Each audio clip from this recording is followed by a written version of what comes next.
Amigos queridos, ha llegado el día viernes, estamos hoy acá para compartir la emisión de la mañana del Comercio TV en este día friecito, Diana. ¿Cómo estamos? Bastante frío, mi querido Robert. Amigos televidentes, ¿no? Muy buenos días. Gracias por acompañarnos en una nueva jornada informativa con importante información. 7 grados centígrados tiene el distrito metropolitano de Quito. Le mandamos el abrazo, que el día sea bueno, a ponerle toda la buena vibra. Diario El Comercio, Diana, ya llegó a nuestra mesa de trabajo, aquí lo estamos viendo.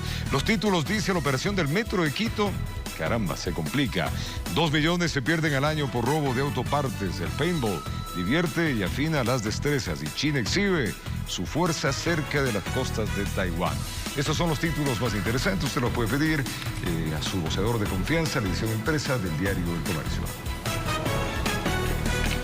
Vamos a arrancar de inmediato ya con las noticias. Para el próximo sábado se pospuso el debate a las objeciones parciales a la ley de uso de la fuerza enviadas por el Ejecutivo. Las bancadas correístas, Pachacutic, parte de la izquierda democrática, señalaron que los cambios enviados por el presidente podrían incurrir en la inconstitucionalidad de la norma. Las observaciones a la ley de uso de la fuerza enviadas por el Ejecutivo no convencería del todo a la mayoría de los asambleístas. Dicen que estas estarían incurriendo en vicios de inconstitucionalidad. El Ejecutivo propone que se amplíe la ley como norma subsidiaria para otros cuerpos de seguridad regulados. La Corte Constitucional se ha pronunciado y ha manifestado que las únicas instituciones que pueden ejercer el uso legítimo de la fuerza son la Policía Nacional y las Fuerzas Armadas en estados de excepción. Que el rol que se le pretendría asignar a las Fuerzas Armadas para el control de la seguridad interna no correspondería a sus funciones. El veto del Ejecutivo extiende de manera inconstitucional e ilegal el uso de la fuerza a otras entidades, sin definir en qué circunstancias harán uso de la fuerza. El crimen organizado, el narcotráfico, hoy no actúa focalizado desde el país, sino con los tentáculos que tienen otros países externamente y con todos los recursos del mundo. Si entendemos eso como una guerra interna, ya no están los militares solamente para cuidar las fronteras externas, sino la soberanía interna de nuestro país, y ellos podrían actuar en un estado de emergencia que ya lo contempla la ley y que sería un estado intermedio entre la normalidad y el estado de excepción. Mientras que el director de Talento Humano de la Policía Nacional, Fausto Olivo, indicó que la normativa es necesaria, ya que esta facultaría a los policías un respaldo legal al momento de hacer uso de su arma de dotación. Necesitamos que se coloque también los conceptos de que la amenaza es una acción violenta real o percibida basada en el entrenamiento especializado del policía. Ante este panorama, la recomendación de la comisión que trató el tema fue de ratificarse en 20 de las 21 objeciones del Ejecutivo, pero aún no se tendrían los votos suficientes para aprobarla. Nosotros hemos realizado acercamientos, tenemos una mayoría, pero necesitamos una mayoría calificada. La sesión quedó suspendida hasta el próximo 6 de agosto, fecha límite que la Asamblea tiene para pronunciarse. De no ser del caso, pasaría por el Ministerio de la Ley con los cambios enviados por el Ejecutivo. Informó Mauricio Sánchez. En la Comisión de Fiscalización comparecieron varios exjueces y la exconjueza de la Corte Nacional de Justicia, Julieta Soledispa, dentro de la actuación de prueba de la solicitud de juicio político contra María del Carmen Maldonado, la expresidenta del Consejo de la Judicatura, y 3 vocales de la misma institución. Sus aportes se incorporarán a este proceso que sigue el órgano legislativo. 7 exjueces de la Corte Nacional de Justicia y una exconjueza fueron llamados por la Comisión de Fiscalización de la Legislatura, esto en el proceso de juicio político que se sigue en contra de Fausto Murillo, Ruth Barreno y Juan Morillo, vocales de la Judicatura, así como de María del Carmen Maldonado, exjueza del organismo. Fue la legisladora Viviana Veloz quien señaló dentro de la sustanciación de las pruebas que mantiene que se podrá comprobar que incumplieron en sus funciones los vocales de la Judicatura mencionados en este juicio político. Demostraré en esta sustanciación de juicio político que los vocales en funciones del Consejo de la Judicatura y la expresidenta del Consejo de la Judicatura incumplieron sus funciones determinadas en la ley. En las comparecencias, la ex jueza de la Corte Nacional de Justicia, María Merchán, señaló que en su caso su candidatura fue impugnada y sufrió una persecución mediática. Esto cuando fue parte de la terna para la Corte Nacional de Justicia en el año 2018. La impugnación fue porque consideraban que al formar parte de la Corte Nacional de Justicia no iba a ser imparcial en mi actuación en el Consejo de la Judicatura. A eso hizo relación. y por lo bajo se hicieron comentarios respecto a situaciones económicas no ciertas. Otro de los ex jueces que llegó hasta la Comisión de Fiscalización fue Luis Terán.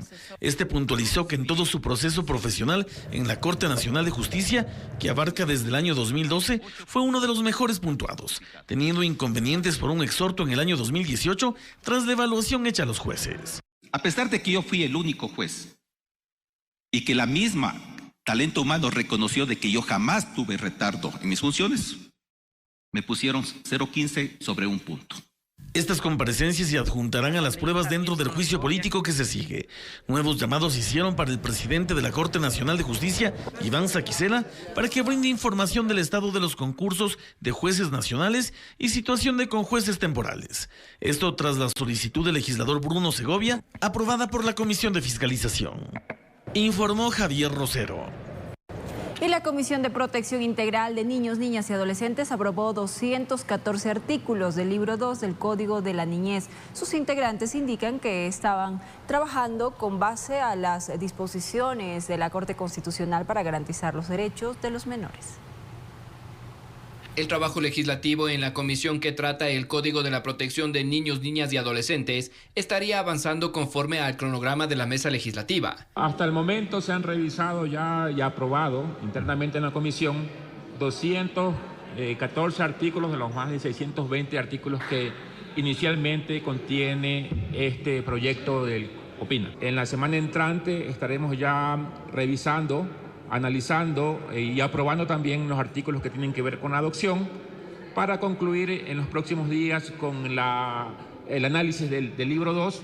Que las labores concretadas se basan en las disposiciones de la Corte Constitucional y las recomendaciones y observaciones de las organizaciones sociales en torno a garantizar los derechos de las niñas, niños y adolescentes. Que hemos recibido de la Defensoría del Pueblo, también un proyecto de ley que tiene que ver con reformas al CONA, en este caso ya para tratarlo en el COPINA, que tenga que ver con la tenencia. Por ejemplo, en torno al tratamiento de la tenencia compartida, se estaría retirando la preferencia materna, tal como lo recomienda el órgano constitucional. La preferencia materna se retira, en este caso, de acuerdo al dictamen de la Corte Constitucional. En este caso también ya se cambia la palabra custodia por tenencia, porque no es que los niños y adolescentes no son objeto, sino que se da un término más adecuado y por supuesto que se garantiza también el bienestar de los niños a través de la custodia, puede ser de los padres o de las madres. El proyecto tendrá que ser presentado en un plazo de 90 días para su posterior debate y aprobación en el Pleno de la Asamblea Nacional, informó Mauricio Sánchez. Vamos a contarles ahora que el presidente de la República inauguró un plan de viviendas en Chimborazo que beneficiará a más de 54 familias. Además, presentó un proyecto de innovación. El presidente de la República, Guillermo Lasso, llegó hasta Colta para recorrer el plan habitacional San Sebastián, que beneficiará a más de 54 familias. De paso, cortó la cinta dejando inaugurado este sueño para muchos.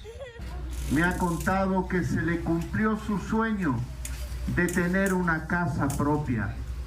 Y aquí estoy con Sandra Chafla y su hijo Kevin, que lo vamos a llevar a Quito para que lo puedan operar y pueda sanar el problema que él tiene.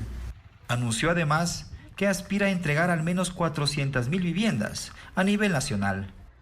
Y tenemos en camino por terminar cerca de 4.000 para 4.000 historias de familias felices como Flor María, que ahora viven en su casa propia. El presidente se trasladó hasta la Universidad Nacional de Chimborazo para dar a conocer el lanzamiento de la iniciativa Laboratorio de Innovación Ciudadana, donde dijo: Tiempo de abrir nuestras alas y volar sin esas trabas que nos anclan al pasado. Caminemos hacia el futuro, caminemos hacia la innovación, hacia la creatividad. En torno al tema de salud, anunció: las puertas al futuro de la administración pública. ¿Cómo puede ser posible que un simple trámite llegue a tomar semanas y hasta meses? Es increíble que un enfermo pide cita médica y lo agenden después de 3 meses. Son problemas que nos han afectado durante décadas. En Chimborazo informó Darwin Altamirano. Y el CNE prevé que cerca de 90.000 candidatos participarán en las elecciones seccionales en el 2023. Ante esta enorme cantidad de postulantes, expertos reflexionan sobre los perfiles personales y profesionales que deberían contemplar los aspirantes a un cargo de elección popular. ¿Deberían acreditar un título universitario? ¿Deberían contar con experiencia en el sector público? Enseguida se lo contamos. Un estudio reciente muestra que Ecuador es uno de los países latinoamericanos con menor nivel de profesionalización y experiencia por parte de los funcionarios públicos de elección popular. Este detalle, a decir de expertos, influiría ampliamente en el desempeño de sus actividades. El problema es que aquí hay muchos intereses de ciertos grupos. Entonces prefieren poner gente que es figura pública, así no esté capacitada para jalar los votos que necesitan para ganar una contienda electoral. Entonces ahí se entra un debate entre qué viene a ser primero, lo político o lo técnico. En el país la participación política no impone restricciones y cualquier ciudadano es un potencial candidato. Sin embargo, apuntan, no todos estamos capacitados para ejercer con eficiencia un cargo de elección popular. Toda persona mayor de edad puede trabajar, pero no todas las personas mayores de edad están capacitadas para tomar una gerencia de una empresa, por ejemplo. Entonces aquí viene siendo lo mismo. Todas las personas pueden participar, pero no todas tienen los conocimientos o cumplen el perfil para rendir al 100% de su trabajo. Analistas creen que además de la preparación académica, es imprescindible contar con experiencia en administración pública. Entonces, por ejemplo, en las juntas parroquiales, ¿sí? Las juntas parroquiales se requiere tener un conocimiento de la parroquia, de la realidad de la parroquia, pero también al menos conocer un poquito cómo funciona la junta parroquial. En cuanto a las concejalías, cómo funciona el COTAD. En cuanto a la alcaldía, que es más complejo, y es un tema constitucional, COTAD, contratación pública, normas técnicas, ordenanzas. Por otro lado, hay quienes creen que un candidato, más allá de relucir sus credenciales académicas, debe demostrar idoneidad y transparencia. Que los candidatos tengan probidad notoria, haber ejercido algún cargo, pero con responsabilidad y no estar involucrados en temas de corrupción. Varios gremios sociales consideran imprescindible reformar el Código de la Democracia con la finalidad de garantizar una participación política de calidad. El Consejo Nacional Electoral entrega recursos a los partidos para que capaciten durante mucho tiempo y años a sus cuadros políticos. Pero como no cumplen esto, los partidos políticos se aferran a figuras que arrastran votación sin importarles la condición moral de estos sujetos. Informó Álvaro Terán. La ciudad de Quito tiene varias demandas urgentes que se espera que sean atendidas durante los siguientes 4 años de administración. La seguridad, el manejo del metro de Quito, la cobertura de servicios básicos y la atención oportuna a problemas son algunas de estas prioridades. Le vamos a contar. Responder necesidades inmediatas y planificar la ciudad para el crecimiento que existiría en los siguientes años es el desafío que tendrá el nuevo alcalde de Quito. No siempre las cosas buenas y serias tienen el aplauso de la gente. ¿Por qué cree que los alcaldes se dedican a hacer obras superficiales para el aplauso? ¿En dónde es el alcalde que haga un proyecto de alcantarillado, de agua potable, de soterramiento de cables? Además hay problemáticas de mayor complejidad como la movilidad o las demandas ciudadanas porque exista seguridad. Quito está viviendo una época muy compleja, no solo por los problemas de la violencia común, sino también por el narcotráfico que antes no habíamos tenido. Algunos analistas concuerdan que para poder elegir es importante que los candidatos expongan su plan de trabajo y no solo se motiva el voto por medio de otros mecanismos. La gente vota por el que más le emociona, por el más guapo, por el que hizo el bonito TikTok, trayendo orquestas tecnocumbieras o de reggaetón para darle circo al pueblo en las fiestas de un día. Tomando en cuenta que está en manos de quienes acuden a votar el futuro de la ciudad. Cuando hace una fila en un recinto electoral dice, qué bueno, al menos en esto somos iguales. Porque le ve a la señora humilde, al muchachito que vende cosas en la calle, al lado del empresario, al lado de la persona acomodada, y todos ejercen su derecho a voto. Entonces la pregunta para quienes aspiran mejores días es: ¿qué necesita la capital en un gobernante? Alguien que sea capaz, desde el ejercicio de la alcaldía de Quito, a organizar un equipo de excelencia gerencial. Estamos viviendo lo que yo sostengo, una ciudad de ciudades. Sea capaz de romper estos enclaves para ver si es que puede representar a toda la ciudad. Informó Sofía Vintimilla.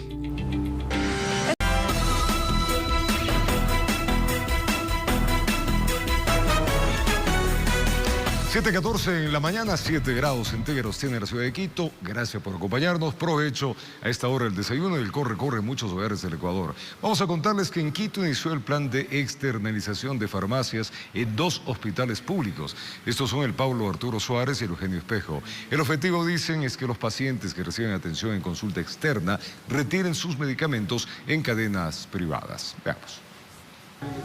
Lilia Tinoco acudió a un chequeo médico de rutina. Padece cáncer de tiroides y diabetes. La receta para su tratamiento fue emitida de manera electrónica y recibió sus medicinas en una farmacia privada.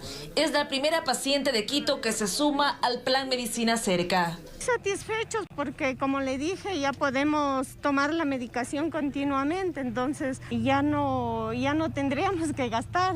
Este plan, también conocido como externalización de farmacias, arrancó en Quito en 2 hospitales, Pablo Arturo Suárez y Eugenio Espejo. El objetivo es que los pacientes que reciben atención en consulta externa retiren sus medicamentos en cadenas privadas. Muchos de estos pacientes que están accediendo a esta medicación son pacientes crónicos, son pacientes que reciben medicación para 3 meses. La viceministra de Salud, Carmen Guerrero, indicó que hasta el momento en la capital, 20 cadenas privadas están dentro de esta primera fase, en la que cada casa de salud emite el listado de fármacos que requiere. No todos los medicamentos recetados se externalizarán. Esta fase de prueba salió con 127 medicamentos en general. Los hospitales presentaron un listado de los medicamentos que ellos consideraron que eran externalizables. No son todos los medicamentos que ellos prescriben. Las farmacias tienen un plazo de 90 días para abastecerse de medicamentos. Uno de los representantes de una cadena mencionó que confían que el gobierno cumpla puntualmente con los pagos como parte del convenio. Por cada receta que entregamos a un paciente, el paciente no paga nada. Ese valor justamente es pagado íntegramente por el Ministerio de Salud Pública 30 días después de que se presenta la factura. Hasta el momento en el país son 6 hospitales públicos dentro del plan. Se han entregado 11.000 recetas electrónicas y la meta del gobierno es llegar a 50 casas de salud hasta septiembre y a finales de 2022 serían 130. Informó Priscila Cadena. Y el Gabinete Sectorial de Salud garantizó la continuidad de atención en clínicas privadas que presten el servicio a los pacientes de la red pública y el IES. Aseguró que se está cumpliendo el cronograma de pagos establecido hasta noviembre. Además, anunciaron que se iniciará el proceso para la adquisición de ambulancias que serán distribuidas en todo el país. Con el objetivo de garantizar la atención de pacientes derivados del sistema de salud pública a clínicas privadas, el ministro de la rama, José Ruales, anunció que los pagos a las prestadoras de servicio avanzan de forma positiva. El mes de julio se cerró cancelando $35.9 millones a dializadoras, Junta de Beneficencia de Guayaquil y Solca. Aseguró que hasta noviembre ya se cuenta con un cronograma de pagos. El mes de agosto tenemos presupuestado ya $29.2 millones y entre septiembre y noviembre pagaremos $30 millones mensuales con un total de $90 millones. Esto nos permite poder mantener adecuadamente la atención. Así también indicaron que los pagos a los prestadores de servicios del Instituto Ecuatoriano de Seguridad Social, IES, van por el mismo camino. Realizadores de parte del IES nos informaron que se está iniciando ya el pago. Esperamos en el mes de agosto evacuar aproximadamente $70 millones para diversos prestadores. Otro de los avances del gabinete es dar solución a una de las constantes denuncias de trabajadores de la salud en torno al déficit de ambulancias en la red pública del país. Iniciar el proceso para la compra de ambulancias para la utilización en los diversos provincias, cantones. Mientras dure este proceso, se definió que todas las ambulancias presten sus servicios a las emergencias que ingresan al EQ 911. Incluyendo las ambulancias de la policía y del Instituto Ecuatoriano de Seguridad Social. En Quito informó Adriana Rojas. Y pacientes renales protestaron nuevamente este día jueves con el propósito de exigir al IES que pague el compromiso que mantiene con prestadores de salud en Guayas y también allá en Los Ríos. El monto adeudado superaría, amigos, los 4 millones de dólares. La enfermedad los mantiene débiles. Deberían estar en sus casas descansando. Sin embargo, tienen que salir a protestar por sus derechos y respetados. Y es tan difícil esta enfermedad, se baja la presión, uno ve ya la muerte si posible. Tenemos que venir las 3 veces a la semana y si no nos pagan a las clínicas, nosotros no podemos hacer diálisis. Y falta de insumos, estamos haciendo 3 horas nomás la diálisis. Y son 4 horas. Son afiliados, son jubilados del IES, entidad que no cancela el servicio de diálisis a los prestadores de salud externos. Necesitamos con urgencia que cancelen a la brevedad posible los 4 millones de dólares que adeudan por varios meses, en este caso desde el servicio que se ha brindado desde noviembre de 2021 y todo lo que va hasta la fecha de 2022.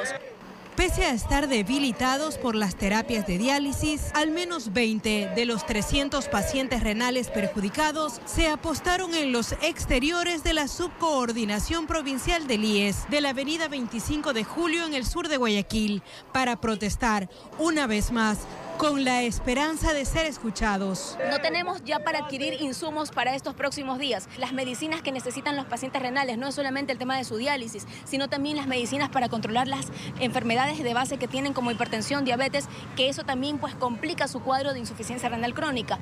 Informó Maite Morán.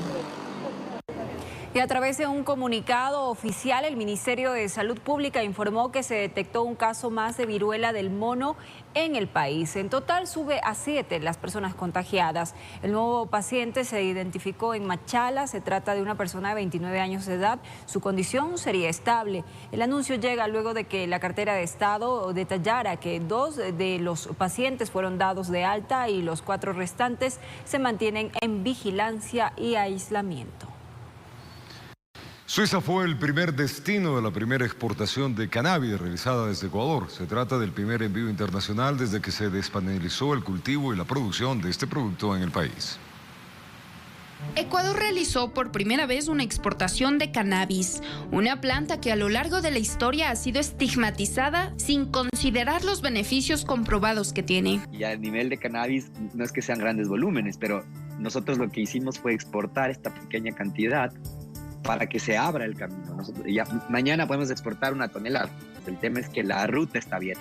Desde 2020, con la despenalización del cultivo y producción del cannabis, el país incursionó en su industrialización. Pero se trata del cannabis no psicoactivo o cáñamo. Las plantas que tienen mucho THC se les conoce como marihuana, pero las plantas que tienen menos del 1% de THC se le conoce también como cáñamo o hemp.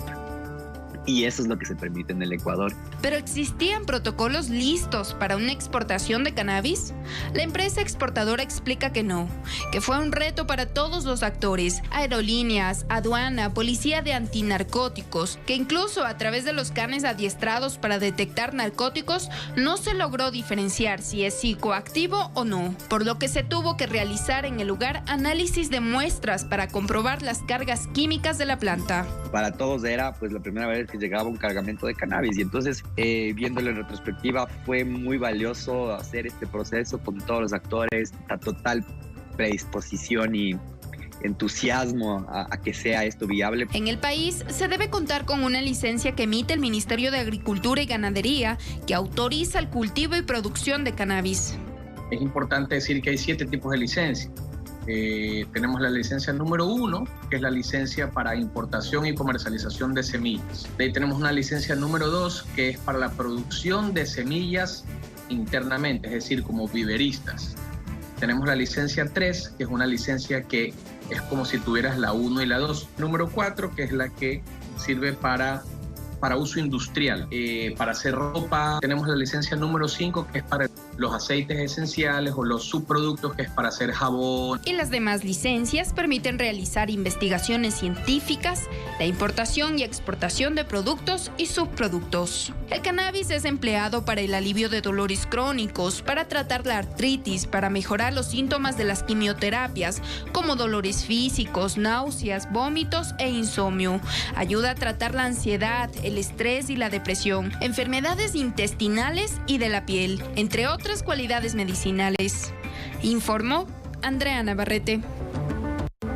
Y el foro del Plan Maestro de Comercio de Quito se desarrollará hoy, 5 de agosto. Uno de los puntos clave es la construcción de iniciativas en pro del comercio ordenado de la urbe. Escenas como estas son las que se ven en las calles de Quito. El comercio se desarrolla y muchas veces sin control.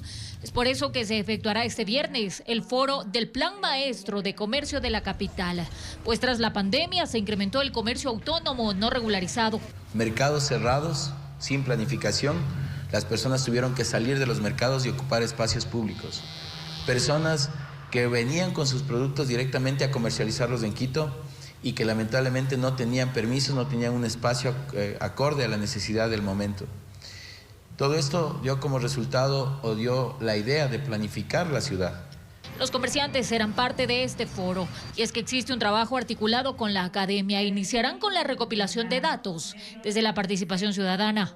Yo creo que el Innovatón, estas jornadas maratónicas son las que van a dar como resultado realmente el texto definitivo del plan de comercio que será en el mes de septiembre, lo tenemos planificado. El plan tendrá una duración de 5 años. El foro que se efectuará se compone de temas como infraestructura de mercados, espacios públicos, inclusión económica y social, además regularización, entre otros. Es un compromiso justamente de trabajo para mejorar los aspectos de comercialización, mejorar los procesos productivos, económicos, de intercambio y de consumo que se tienen en la ciudad y así aportar, como decíamos, a mejorar la calidad de vida, tanto en quienes consumimos como en quienes producimos. El plan contempla 4 fases. Al momento se encuentra en su segunda fase. El evento además contará con expositores nacionales e internacionales. Informó Marilyn Jaramillo. Sin duda una excelente iniciativa. Vamos a contarles ahora que el Metro de Quito sufre un nuevo revés. El proceso en donde la empresa franco-colombiana fue elegida para la operación del transporte masivo fue lanzado nuevamente. Es decir, dicha compañía no operará el sistema. El alcalde de Quito, como el gerente del metro, se pronunciarán sobre este tema este 5 de agosto. A mediados del mes de julio de este año, las autoridades del Metro de Quito dieron como un hecho que el transporte entraría a funcionar en diciembre de 2022. Con este oferente seleccionado entraremos en un reto aún más desafiante: garantizar que la etapa precontractual sea un éxito y que vayamos camino a la operación. 20 días después de esas palabras, el oferente elegido, es decir, Metro Medellín y Transdev, ya no se encuentra dentro del proceso y se busca una nueva compañía. El motivo tendría que ver con la no previsión de ajustes de precio en la operación. Lo cual hacía que en los 6 años que duraba este contrato de prestación de servicios haya un incremento respecto del índice inflacionario que nosotros tenemos en el país. Así, desde la parte contratante se dice que el valor era fijo, mientras que la empresa contratada asegura que existe fórmula polinómica. El problema, nos llama la atención la veeduría que siguió de cerca las acciones en torno a este tema. Es muy forzado los tiempos, los términos de referencia no son claros, fue cambiando el valor del contrato en 100, luego 160, que hubo un anuncio, ahí recién caen en cuenta de que los montos con los cuales se participó, esto es lo que está equivocado. Y esa información sería tan solo el análisis de los pocos documentos que ha obtenido la veeduría, pues aseguran que de parte de la gerencia del metro no se les ha entregado nada. En tal razón, Sancho encuentra al menos 5 problemas que se habrían gestado desde la gerencia de la empresa municipal.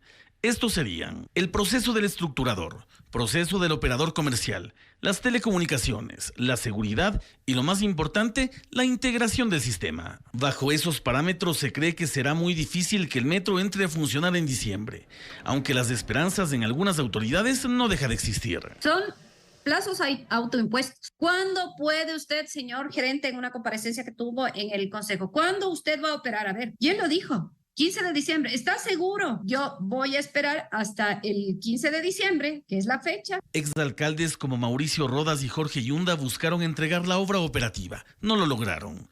El actual burgomaestre confirmó que funcionaría todo en el último trimestre de 2022. Situación que aún está por verse, pero que, como lo han indicado, podría ser difícil. Informó Javier Rosero.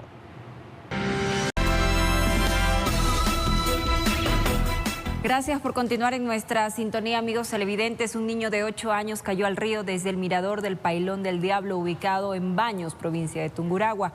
La madre, en su desesperación, al tratar de alcanzarlo, también se precipitó en la corriente. Cuerpo de bomberos realizan labores de búsqueda, pero las condiciones climáticas impidieron que se extienda el operativo. Una madre y su hijo de 8 años de edad están desaparecidos en el río Pastaza tras caerse en el mirador del Pailón del Diablo, en la parroquia Río Negro, Cantón Baños, en Tungurahua. Tras el lamentable suceso, fueron alertados efectivos del Cuerpo de Bomberos de Baños para que inicien su búsqueda. Al momento no tenemos nombres, no tenemos datos, tenemos las vestimentas que nos decían y en cámara se puede ver que el niño vestía un buzo de color azul y unas zapatillas blancas, y la señora un buzo de color verde o una chaqueta de color verde y un blue jean. Las condiciones climáticas imperantes en la zona conspiraron con el trabajo realizado en las primeras horas. Tras algunas actividades aún incipientes, debieron suspender el rastreo y planificar nuevas misiones para las próximas horas de este viernes. Las condiciones climáticas que reinantes en el sector, en ese momento el río empezó a crecer, creció al doble de su tamaño normal, no se podía visualizar nada. Entonces presumimos que fueron arrastrados hacia las aguas del río Pastaza. En el operativo a realizarse este viernes, se integrarán también expertos en búsqueda y rescate en aguas rápidas de los cuerpos de bomberos de Puyo, Shell y Mera, que lo harán en la cuenca media del Pastaza. Si las condiciones climáticas nos ayudan, nos extenderemos todo el día hasta aproximadamente 3, 4 de la tarde. Y si las condiciones cambian, tendremos que ver de acuerdo a las condiciones de seguridad que nos estemos manejando. Se espera del mismo modo la llegada de familiares y personas que conozcan a las víctimas una vez que se den cuenta de que están desaparecidas. Desde Baños, en Tungurahua, informó Edwin Fernández. Lamentable todo esto. Los restos mortales de un ecuatoriano fueron encontrados en estado de descomposición. El migrante se perdió en el desierto cuando intentaba cruzar por esa vía hacia los Estados Unidos. Lo que él ganaba como mecánico no alcanzaba. Así es, el tema económico. Quizá fue uno de los argumentos suficientes que tuvo Franklin Guamán, de 26 años, oriundo de Sucúa, en Morona, Santiago, para partir a los Estados Unidos. El compatriota se suma a la larga lista de fallecidos en su intento por llegar a ese país. Pero en este caso, su final fue más espeluznante. Este ecuatoriano fue encontrado ya en un estado avanzado de descomposición. Él sí logró cruzar la frontera con Estados Unidos, pisó suelo americano, creyó estar a pasos nada más de lograr su objetivo, pero la patrulla fronteriza apareció y todos salieron corriendo. Se alejó demasiado y lamentablemente se perdió. Estuvo 3 días perdidos en el desierto, Franklin Guamán, y en estos 3 días fue 3 días de mucho sufrimiento para la familia, porque enviaba mensajes de texto, enviaba mensajes de audio diciendo que está perdido, que está con hambre, que está cansado, que no puede avanzar. En medio del desierto llamó a su familia, les contaba su agonía, pedía ayuda, pues quizá presentía lo peor. Aparentemente estuvo más de un mes perdido en el desierto, sus restos, en donde las áreas del desierto fácilmente llegan a los 100 grados Fahrenheit, esto es más de los 40 grados centígrados. Se sabe que la familia le pagó al coyotero miles de dólares para llevarlo por Centroamérica hasta México y Estados Unidos. Conseguir el tan anhelado sueño americano era su misión, pero de nada sirvió. Hasta junio del 2022, más de 12,000 compatriotas han sido detenidos en la frontera entre México y Estados Unidos. Informó Marilyn Jaramillo. Y un vehículo tipo camión fue incautado por la policía en el cantón Bolívar, en la provincia del Carchi. El automotor fue abandonado en la Panamericana por el conductor, que huyó del lugar y no pudo ser capturado. En el cajón del camión estaba encaletado más de media tonelada de cocaína. Este camión de placas ecuatorianas transitaba por la E35. Aparentemente, y según información, salió desde la parroquia Santa Marta de Cuba, en el cantón Montúfar. No levantaría sospecha, pues circulaba vacío. Lo que no se imaginaban es que en un punto en el sector del cantón Bolívar, los agentes especializados estaban esperándolo. Solo tenían las características. Cuando se acercó al sitio, el conductor frenó el carro y huyó, lo que indicó que algo cargaba, pues encaletado llevaba más de media tonelada de cocaína. Se realizó la explotación de sitio, encontrando efectivamente en el cajón, en un doble fondo, un total de 697 paquetes cuadrados en 24 costales de yute color negro, los cuales estaban envueltos de una cinta color verde, y luego de las pruebas preliminares de campo también nos dio resultado positivo para clorhidrato de cocaína. De acuerdo al logotipo que cada uno de los más de 600 bloques tenía, la policía determinó que se trataría de tráfico internacional. No se conoce el destino final del alcaloide. Al no haber detenido, se complica la investigación, pues se presume que el encaletamiento se lo hizo en la provincia, no como en otros casos cuando los vehículos vienen cargados desde Colombia. Aparentemente, pues era una sustancia que estaba siendo trasladada para el tráfico internacional. Normalmente tenemos centros de acopio en Santo Domingo y en las ciudades puerto como Manta, Guayaquil y Machala. No tenemos la información precisa a qué puerto se dirigía. La unidad se encuentra actualmente igual en un proceso investigativo a fin de determinar a los responsables, ya que, como les manifiesto, pues el ciudadano que conducía el vehículo también se dio a la fuga. El costo de la droga en el mercado nacional es considerable, tomando en cuenta que el alcaloide podía cruzar fronteras internacionales en donde el precio llega a triplicarse. La cantidad de droga correspondería a un aproximado de 24 millones de dólares en el mercado internacional. Con cámaras de José Cedeño desde Tulcán, informa Miriam Enríquez. Dos hombres que transportaban más de 600 galones de combustible con dirección completa posiblemente a Colombia fueron detenidos por autoridades en la ciudad y en la provincia de Esmeraldas. Los sujetos hundieron la embarcación.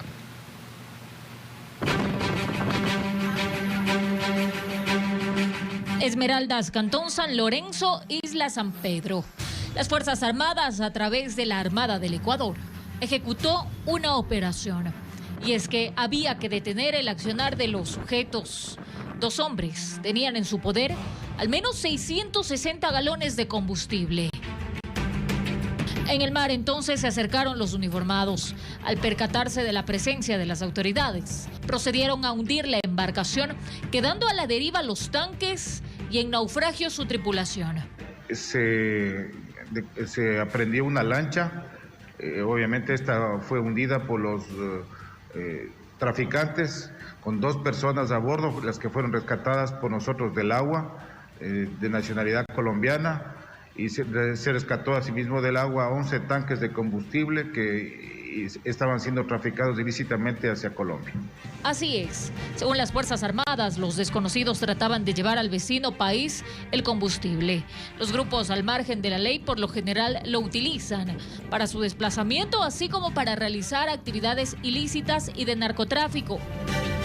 Desde la institución se indicó que los operativos por tierra y por agua continuarán, pues Esmeraldas, a más de la ola delictiva, enfrenta a la presencia de grupos irregulares.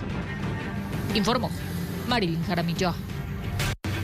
Y en Ecuador, amigos, no siempre hay noticias tristes. En el video que usted está ya mirando, ocurrió en la vía Daule, en la ciudad de Guayaquil. Un camión que transportaba bebidas sufrió un percance en la carretera y todos sus productos cayeron a la calzada.